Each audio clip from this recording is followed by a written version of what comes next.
the ship on its own is carrying the US flag. So I expect them to naturally back off because you don't mess around those guys.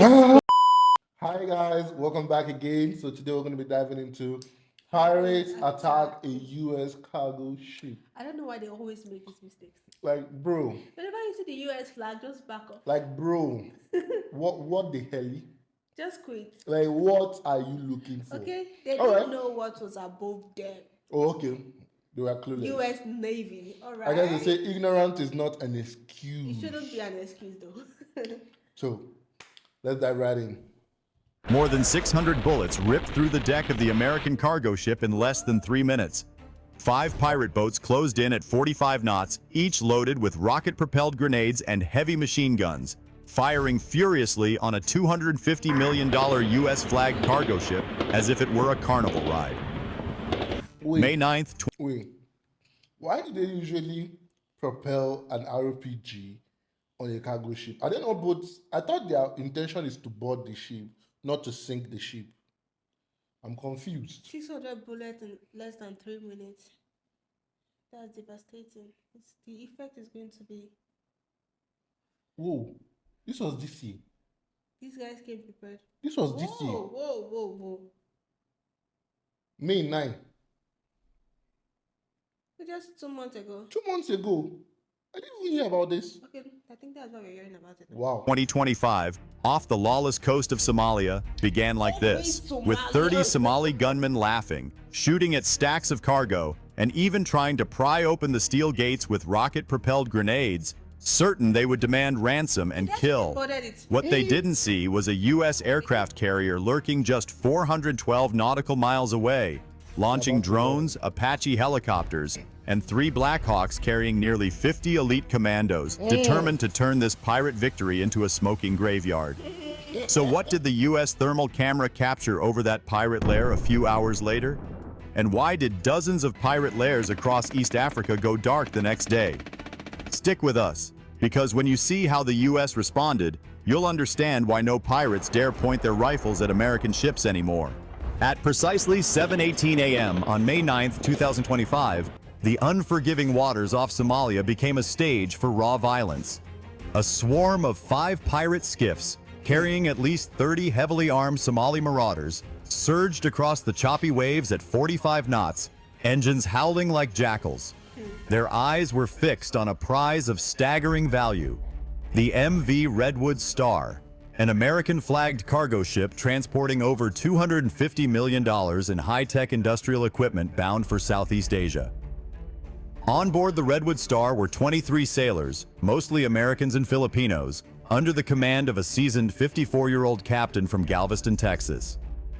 They were well aware of pirate risks in these waters, yet nothing prepared them for the sheer audacity of this assault.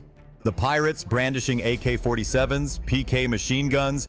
Exactly. I love the fact when he said nothing prepared them for the sheer audacity of those pirates. Because the ship on its own is carrying the US flag. So I expect them to naturally back off because you don't mess around those guys. For real. What were you guys thinking? Yeah, audacious. And even RPG-7 launchers let loose a chilling barrage of tracer fire into the salty air, a savage announcement of their intent. As the skiffs closed to under 200 yards, the crew took up defensive positions on the outer decks. Armed with shotguns and a few outdated semi-automatic rifles, they returned fire in controlled bursts. The ship's hull rattled with the deafening staccato of gunfire. Shell casings clinked and rolled across the steel plates. Sailors fired from behind bulkheads and cargo containers, hoping to drive the attackers back. But the pirates were well-practiced killers of the sea. They fanned out in coordinated lines, their machine guns laying down withering suppressive fire. Bullets sparked off deck winches and sliced through rigging. One crewman was struck in the shoulder, spinning him into a lifeboat cradle. Another deckhand narrowly avoided being torn apart by a burst of PK fire that chewed splinters from a wooden pallet inches from his head. Realizing the hopeless imbalance of firepower, the captain shouted over the ship's loudspeakers for an immediate fallback. The crew abandoned their posts, dragging the wounded sailor with them, retreating deep into the belly of the ship. They sealed themselves inside the reinforced citadel, walls lined with hardened steel, emergency oxygen systems hissing to life, satellite distress beacons blinking urgently. Oh, thank Above them, the pirates scrambled aboard unchecked, yelling in triumph, their boots thundering across the Redwood Star's empty deck. They believed they had won. But below, in that sealed chamber, the captain gripped the radio microphone with white knuckles and whispered a final coded message to the U.S. Navy. Mayday, this is Redwood Star, under siege, crew secure, awaiting your justice. The pirates had no idea they had merely walked into the jaws of... Why does that cry for help look so cryptic and mysterious? I'm sorry, guys. I'm sorry. something far more terrible. What would you do if you were the captain locked in that steel room? Was his decision right or wrong? Let us know in the comments. Like and subscribe to help us bring you the latest information. When the distress signal from the... I feel like he was right because, since they know that they were Since those outgunned. pirates were able to even board on that ship, Exactly. it's better to just hide And the on pirates the- are well more equipped than them. So I feel like retreating is the best thing and wait for people that are more equipped to handle such situations. So definitely securing and saving human life always is priority number one, regardless. The MV Redwood Star reached the USS Independence, a towering American aircraft carrier cruising 400 nautical miles east of Somalia. It triggered an instant cold dread across the command deck. The Redwood Star's captain had sent a stark message. Under siege, crew secured in Citadel, immediate assistance required. That meant 23 American and Allied sailors were trapped, defenseless behind steel doors, while armed pirates roamed freely above them. Failure to act quickly could turn the ship into a slaughterhouse. The admiral aboard the Independence wasted no time. He gave a single nod and the carrier's vast machinery roared to life. Within 7 minutes, the flight deck swarmed with precision. 3 MH-60 Seahawk helicopters armed with door-mounted GAU-17 miniguns lifted off first, set to sweep ahead and pinpoint the Redwood Star's exact location. Right behind them, 2 Apache gunships loaded with Hydra rockets and 30mm chain guns took flight to lay down overwhelming fire if needed. But the true punch came next. 3 Black Hawk helicopters, each packed with roughly 50 Navy SEALs and Marine Raiders, fully equipped in body armor, NVGs. Each Black Hawk can carry 50, or is it the 3 that carry the 50? I want to understand. Let me take it back. Next, 3 Black Hawk helicopters, each packed with roughly 50 Navy SEALs and Marine Raiders, fully equipped in... How big is a Black Hawk helicopter? It's huge then. I thought the maximum this can actually carry is like, roughly, with the pilots, do they call the people that drive helicopter pilots? Yeah, 10. Wow, that's huge. 50. That's like That's 150 Navy. That's interesting. You all are getting smoked. body armor, NVGs, and bristling M4 carbines prepared to launch. Their mission was clear: secure the deck, eliminate any pirate resistance, and reach the Citadel before a breach could occur. Back in the carrier's combat center, operators tracked live infrared feeds from drones sweeping the cargo ship. Thermal signatures glowed bright inside the Citadel, proof the crew was still holding out. A junior officer whispered, "They're alive, but the pirates are moving closer to the Citadel hatch." Every second mattered. The carrier's admiral leaned forward, his face set like stone. "Launch all assets, no delays. Those are our people." The helicopters thundered off the deck and cut low across the waves, racing against the clock. On board, the SEAL team leader gripped his rifle and checked his radio. 23 trapped sailors depended on them now, and he intended to bring every one of them home. What about you? Do you think these pirates stand a chance against American steel and training? Share your thoughts below, and let's see how intense this fight gets. At exactly 8:12 a.m., the first American helicopters sliced through the salty air above the MV Redwood Star. The deck was alive with chaos. Over a dozen pirates, heavily armed with AK-47s and PK machine guns, prowled the cargo hatches, kicking doors and firing sporadic bursts toward the superstructure, searching for a way into the citadel below.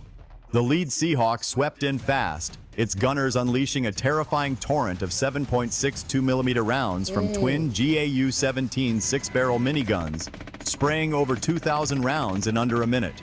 Bullets ripped through steel containers and shredded the pirates' makeshift barricades.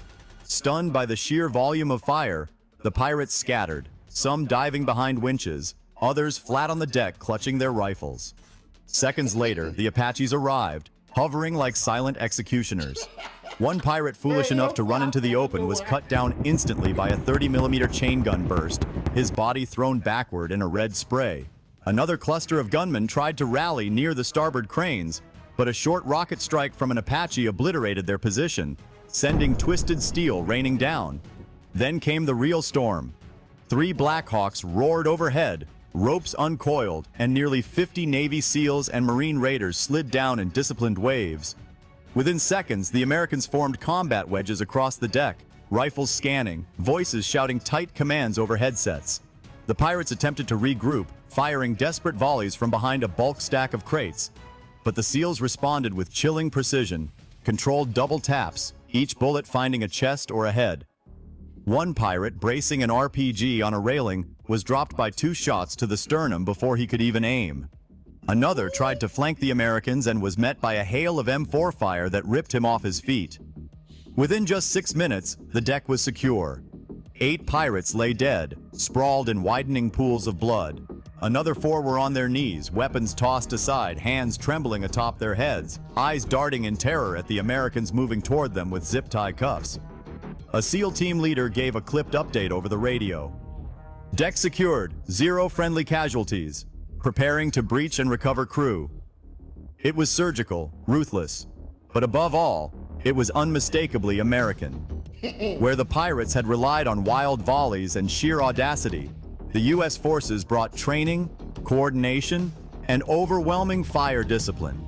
In under 10 minutes, the Redwood Star had been retaken, and the once mighty band of Somali gunmen reduced to corpses and shaking prisoners. Come with me and witness the U.S. military take down a pirate. By 9:30 a.m., barely an hour after the Redwood Star had been secured, the captured Somali pirates were already kneeling on the deck of the USS Independence, hands bound behind them, eyes darting in fear. Under the scorching sun, 2 Navy interrogators worked fast, aided by translators and intelligence officers. Within 20 minutes, the frightened prisoners revealed what the Navy needed: precise GPS coordinates for their coastal base, a cluster of shacks, fuel dumps, and weapons caches hugging a rocky Somali inlet, about 27 miles inland from the beach. The Admiral didn't hesitate. Orders rippled through the carrier's combat center. Almost immediately, a flight of 4 MQ-9 Reaper drones, each carrying Hellfire missiles and GBU-12 laser-guided bombs, was rerouted from a patrol grid to strike the target. At the same time, a satellite sweep confirmed thermal signatures, roughly 40 to 50 armed men, several trucks, and heat sources consistent with fuel barrels and hidden ammunition stacks. At 10:04 a.m., the first drone fired. A Hellfire missile streaked downward at nearly 1,000 mph, smashing directly into the largest hut. The explosion tore through the camp, sending fireballs and debris 200 feet into the air. Secondary blasts followed instantly as stored munitions ignited, one after another, a chain reaction that turned the pirate base into a flaming graveyard. Over the next 6 minutes, 3 more Reapers unleashed their payloads with surgical precision. Infrared video feeds aboard the Independence lit up with brilliant flashes as smaller shacks, technical trucks with mounted machine guns, and rows of parked skiffs erupted under repeated impacts.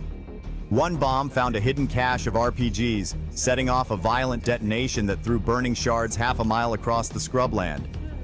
By 10:12 a.m., the pirate stronghold was reduced to smoking craters and scattered wreckage. Naval analysts estimated over 80% of the pirates' fighting manpower and equipment was destroyed in under 10 minutes. No American aircraft came within rifle range. It was all conducted by remote eyes and deadly precision-guided ordnance. A SEAL watching the live drone feed muttered, "They'll think twice before they ever look sideways at an American ship again." Another simply nodded, still gripping his rifle. as the black plumes of burning diesel curled into the morning sky. No messy, drawn-out gunfights, no American lives put at further risk. Just overwhelming reach, technology, and resolve. The pirates who had terrorized these waters for years saw their empire obliterated in minutes. A message written in fire and steel across the Somali coast, ensuring every surviving raider understood exactly who ruled these seas. The obliteration of the pirate base sent shockwaves through every smuggler's radio across the Somali coast. Within hours, intercepted transmissions revealed panic. Pirate groups that had brazenly boasted of taking American ships now ordered their skiffs hauled inland, engines dismantled, fuel drums buried.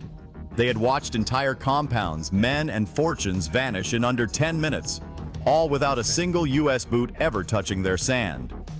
Satellite imagery over the next 72 hours confirmed it. Normally bustling pirate anchorages were abandoned, slipways empty, and suspicious vessels steered well clear of commercial lanes. Where the Indian Ocean had once swarmed with small bands chasing ransom money, there was now only open, unchallenged water. The sudden drop was so steep that shipping insurers noted it in global risk bulletins within days. Meanwhile, the USS Independence maintained station with her carrier group, rotating Seahawk patrols and drone reconnaissance flights. Each pass of an American warship or black silhouette of a drone in the sky was enough to scatter any remaining pirate craft. The pirates knew what followed: satellites above, reapers circling beyond eyesight, and if needed, a steel rain they could neither see nor outrun. Call it a steel A rain. retired admiral, speaking to a small group of naval strategists in Norfolk, summed it up best. It didn't take months of costly convoy escorts. It took one hard strike, delivered without hesitation, to reset the rules. Yeah. From now on, pirates won't be calculating ransoms. They'll be calculating how quickly they can run. Exactly. For the 23 crew members of the Redwood Star, the nightmare was over. For every pirate along that battered stretch of coast, the message burned clear into the dirt and ash. Threatening American lives was no longer a gamble for money. It was a guarantee of annihilation. In less than a single morning, the U.S. Navy and its elite forces dismantled an entire pirate operation that had taken years to build. What began with a brazen attack on an American merchant vessel ended with smoldering ruins on the Somali coast and a shattered criminal network now too terrified to approach a shipping lane. For the 23 sailors of the Redwood Star, their safe emergence from the citadel and first breath of fresh air on the deck was more than just survival. It was a powerful testament to American promise. When they called for help, that help arrived not with hesitation or bureaucracy, but with the full weight of a superpower's wrath, delivered with unmatched precision. Across the region, whispers of the raid raced faster than the wind. Pirates pulled their boats inland, families fled notorious coastal hideouts, and old smuggling bosses went silent. Insurance rates for merchant shipping dipped for the first time in years. A handful of decisive hours had done more than months of diplomatic warnings and half-hearted patrols. This operation was more than a rescue. It was a clear signal etched into steel, sky, and sea.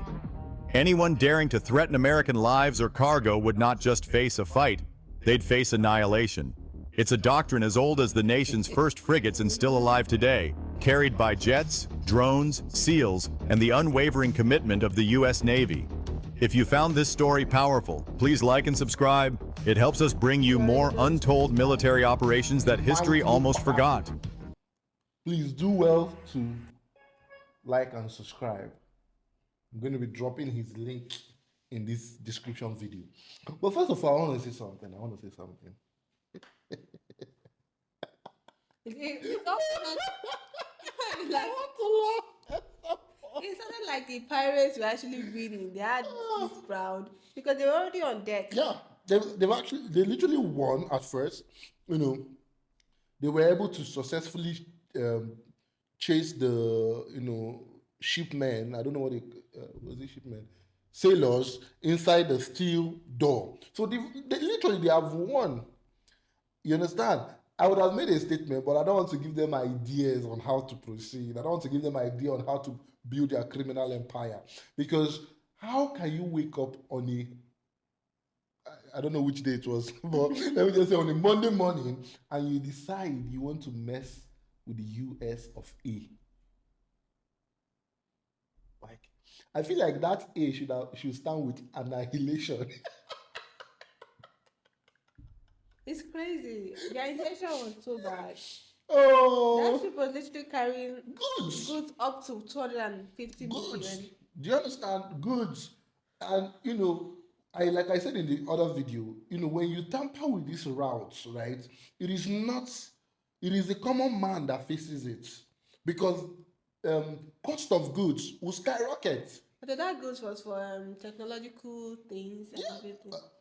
Does the common man not use tech? This reminds me of the Houthis The attack. Houthis. Do It you ended the understand? same way. The same way. But no, the Houthis were actually, I feel like the Houthis were smaller than this. These guys, they were like 30. They came prepared They came with prepared. PG machines, AK-47s. Like, I, I'm just imagining any one of them that survived, like, why did we do this? Had I known, I But would have the, just stayed but home. the strength of the SEAL team, their coordination is crazy. Because those guys were literally on deck Did, and they were able to subside did, them did you like not, did two. you not, did you not see them? They were like, I'm so sorry. I just love it when I see the SEAL team move. Like, that is like, That's crazy, man. well, I want to join. I really, Thank you. these guys are professionals. You know, the way they actually entered, and I love that. Is it helicopter? The That, Hawk. yeah, that executioner. I don't know what they call it. Apache. Apache execution. It is Crazy. And truly I always love how the US ends crimes like this. yes. Because if you catch a thief, you can just warn the thief, but you to come hit the person will come back. But when you cut the hand of the person, he does not have anything to They will grab. think twice before they even Even if you attempt. come, you don't have anything to grab that thing with, and that's what the US always does. They go up to the To base the and base, to the destroy root, everything, remove it, unpluck it. and it's great. Oh, this is the best video I've ever watched. Actually, it gave me so much joy seeing Hope. the SEAL team, the way they move. I love you guys. I love you guys. I love you guys. So thank you for sticking around to this part. Don't forget to like, subscribe, and comment on this video. And do well to share me more videos like this. It makes my day. See you guys on the next one. For now, bye.